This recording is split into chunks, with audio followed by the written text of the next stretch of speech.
Hi everyone, and welcome to today's episode of Teaching in a Focus. I'm Diana, and I'm excited to talk about how we can conduct MEI, or English as a Medium of Instruction, within the CLIL framework, specifically for the secondary and higher school ECL students.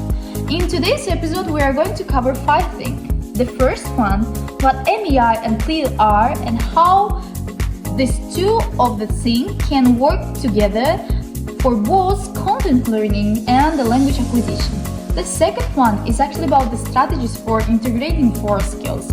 I mean by this listening, reading, writing, and speaking into the lessons. The third one is actually about the techniques of accommodating the students with a varying proficiency level, while the fourth one is actually about the real-world examples of lessons in a subject like history, science, and environmental studies.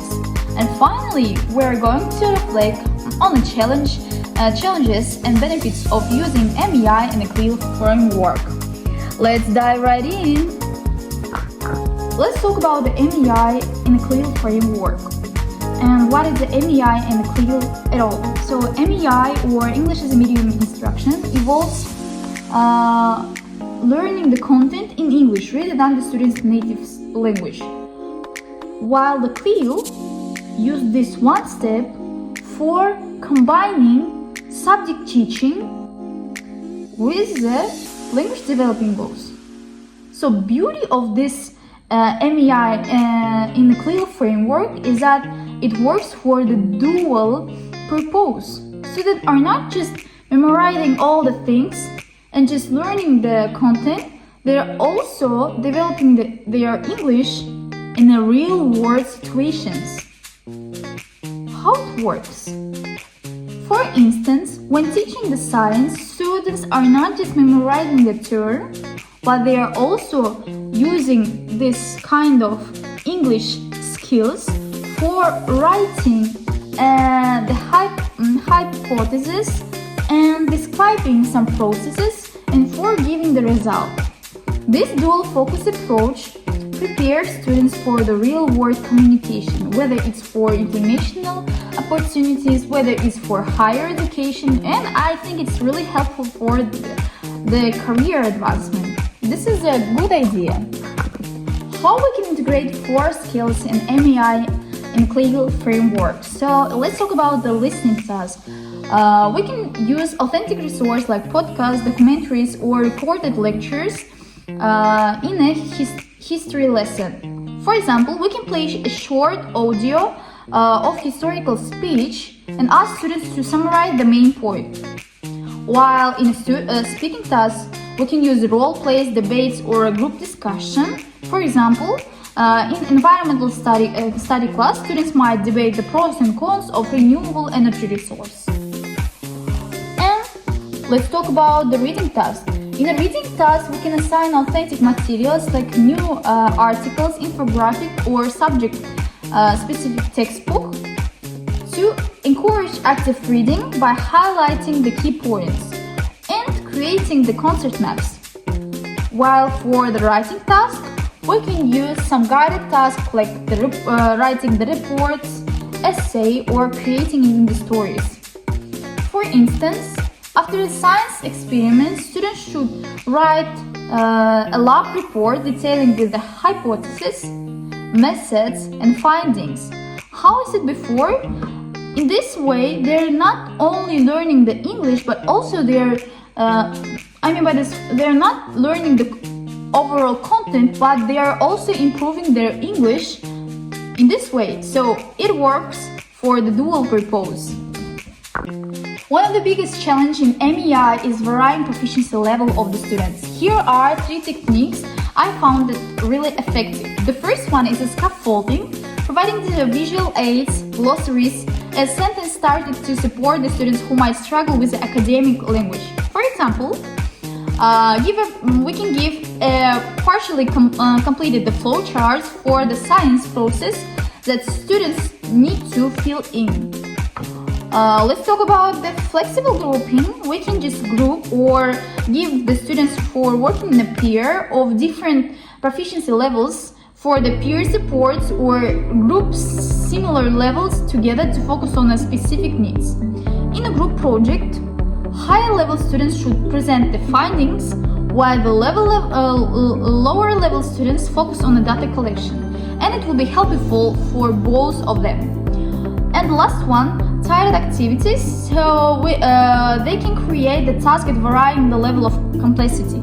For instance, in the geography lessons, advanced students might analyze the data from the climate chart, while the beginners level continents on a map. These strategies ensure that all the students are challenged appropriately, while they still being supported. So we ought to know that we ought to give for each of the students this kind of opportunities for improving their skills.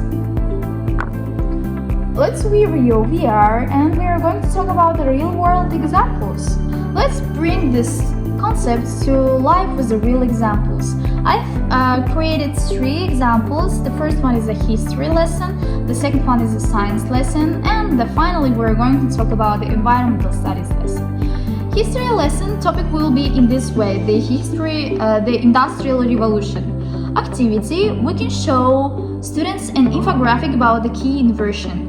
For the differentiation, we can give the beginners to describe the images. Then for the intermediate, to summarize the timelines, and for advanced students to debate its impact on a modern society. Let's talk about the science lessons. The topic will be photosynthesis. Activity, students conduct a simple experiment with the plants. They write observation, discuss finding in a pair, and create a presentation on how sunlight affect on the growth. And the last one is actually about the environmental studies lesson. The topic will be about the plastic pollution and activity. We can provide a short article about the ocean cleanup efforts. So for the beginners, students can summarize the articles, and for the intermediate, they can discuss a possible solution, and for the advanced level, they can write a letter to a local authority suggesting these improvements. These activities not only teach this subject content, but also engage the students in authentic English use.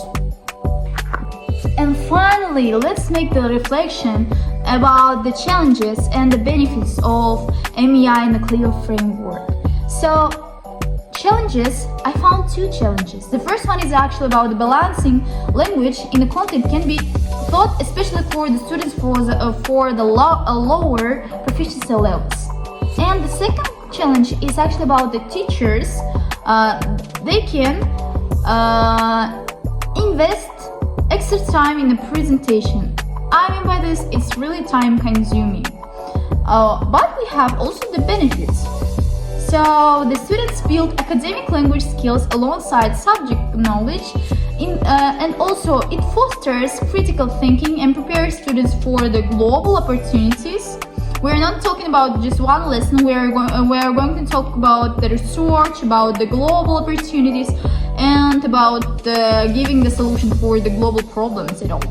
Then MEI and the CLIL framework creates a rich, engaging environments where students can actively use English in a meaningful way.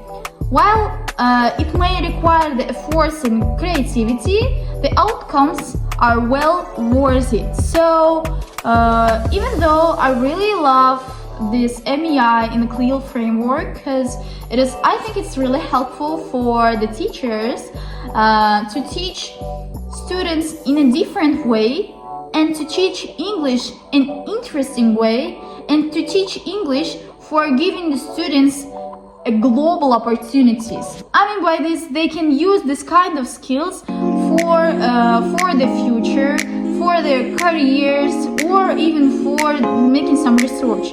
I think it's a really good idea. So that's all for today. That's all for today's episode of Teaching in Focus. I hope you find these strategies and these insights very useful for your classrooms. Remember, MEI in the CLIL framework is not just talking about